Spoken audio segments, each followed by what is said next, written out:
अखाड़ा में आपका एक बार फिर स्वागत है। चीन में इजरायली राजनयिक पर हमला हुआ है। इजरायल के विदेश मंत्रालय का कहना है कि बीजिंग में इजरायली दूतावास के एक कर्मचारी को हमले के बाद अस्पताल में भर्ती कराया गया। राजनयिक की हालत फिलहाल स्थिर है, ये अभी कहा गया है।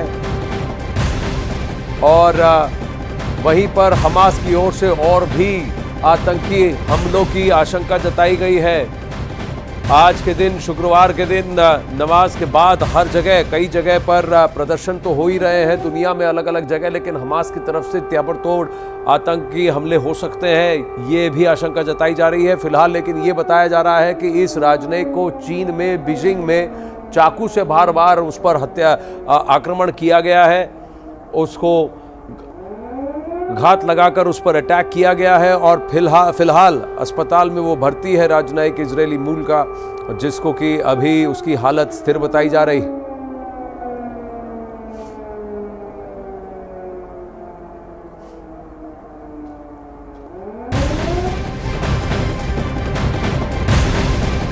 वही आतंकी संगठन हमास ने एक बहुत बड़ा दावा किया है। हमास ने दावा किया है कि इजरायल के हवाई हमले में 13 बंधक मारे गए हैं, मृतकों में विदेशी भी शामिल हैं।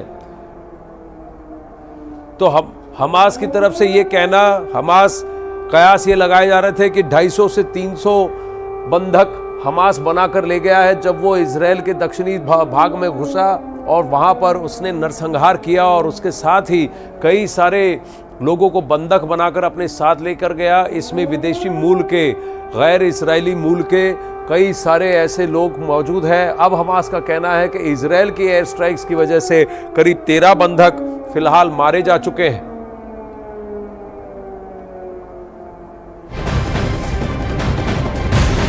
एक और बड़ी खबर इजरायल से आ रही है। अमेरिका ने कहा है कि इजरायल में 27 अमेरिकी नागरिकों की मौत हुई है, वहीं 14 अमेरिकी नागरिक अभी भी लापता हैं। दावा यह किया जा रहा है कि कई अमेरिकी नागरिक हमास की कैद में हैं।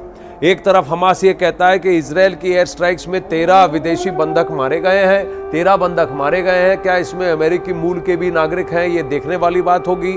जो 27 अमेरिकी नागरिक मारे गए थे वो लियोर इलाके में किबुत्ज समुदाय के एक त्योहार में शरीक हुए थे, वहीं पर इनकी मौत हुई है जहां हमास ने बर्बरता दिखाई थी, नरसंहार किया था। जिस वक्त हमास के आतंकी इजरायल में कत्लेआम मचा रहे थे, उस वक्त हमास का commander Mohammed Deif audio tape record कर रहा था। इजरायल में हुए संहार से जारी से सारी जिम्मेदारी, इसकी सारी जिम्मेदारी इस हमास के कमांडर मोहम्मद दैफ की बताई जा रही है। एक आंख से देखने वाला, दोनों हाथ दोनों पैर से अपाहिज हो चुके इस आतंकी ने ही इजरायल की तबाही की संपूर्ण स्क्रिप्ट तैयार की थी।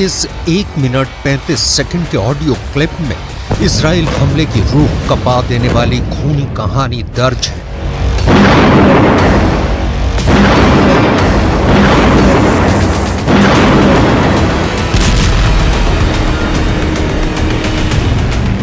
सिर्फ आवाज, बाकी कोई पहचान नहीं, क्योंकि वो अक्सर वीडियो में नकाबपोश ही नजर आता है या फिर सिर्फ उसकी परछाई ही दिखती है। वो कभी किसी को सार्वजनिक रूप से नहीं दिखा है, वो कभी भी मोबाइल या किसी दूसरे डिजिटल टेक्नोलॉजी का इस्तेमाल नहीं करता है। इसी ने इजराइल के खिलाफ हमास के हमले को अल अक्सा स्ट्रॉम नाम दिया।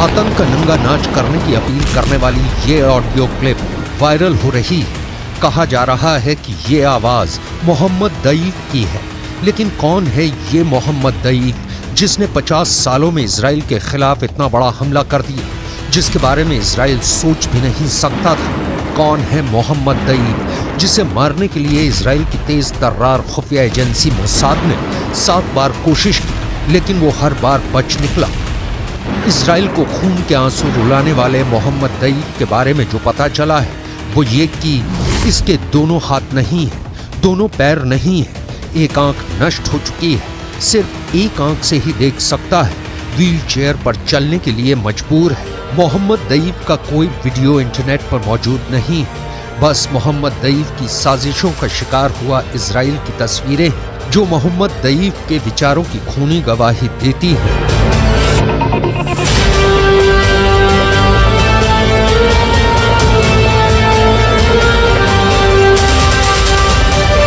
मोहम्मद दईफ की तस्वीरें भी जो आप इस वक्त अपनी स्क्रीन पर देख रहे हैं वो 20 साल पुरानी है। यानी मोहम्मद दईफ अभी कैसा दिखता है किसी को खबर नहीं।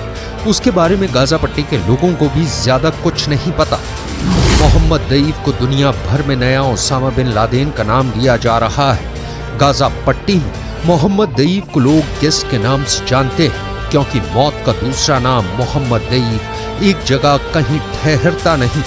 मोहम्मद दईफ को नौ जिंदगी पाने वाली बिल्ली भी कहा जाता है क्योंकि कहा जाता है वो इजराइल के 9 बार के हमलों में अब तक बचता रहा है।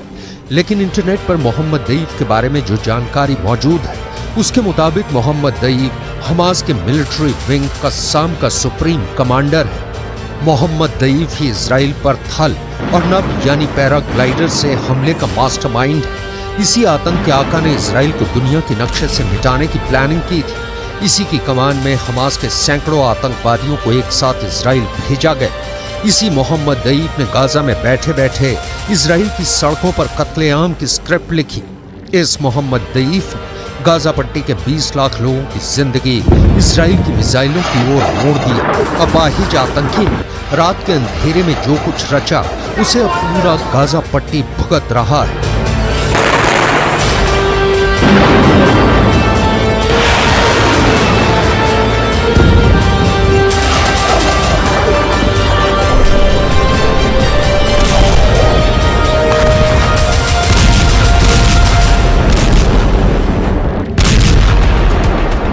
हमास के मिलिटेंट विंग के मुखिया मोहम्मद दईफ ने इजराइल पर अटैक की इतनी बड़ी प्लानिंग की थी। इसका अंदाजा इसी बात से लगा सकते हैं कि इजराइल फोर्सेस को रिस्पॉन्स करने में 3 घंटे का वक्त लग गया। इजराइल की खुफिया एजेंसी मोसाद को इस हमले की पहले भनक तक नहीं लगी। मतलब एक एक डिटेल को मोहम्मद दईफ सीक्रेट रखने में कामयाब रहा। कहा जा रहा है कि यह हमला इतना सुनियोजित और बड़े लेवल पर प्लान किया गया था, लेकिन इसकी जानकारी हमास के दूसरे आतंकी कमांडरों तक को नहीं थी जब तक कि उन्हें अटैक का ऑर्डर नहीं मिल गया।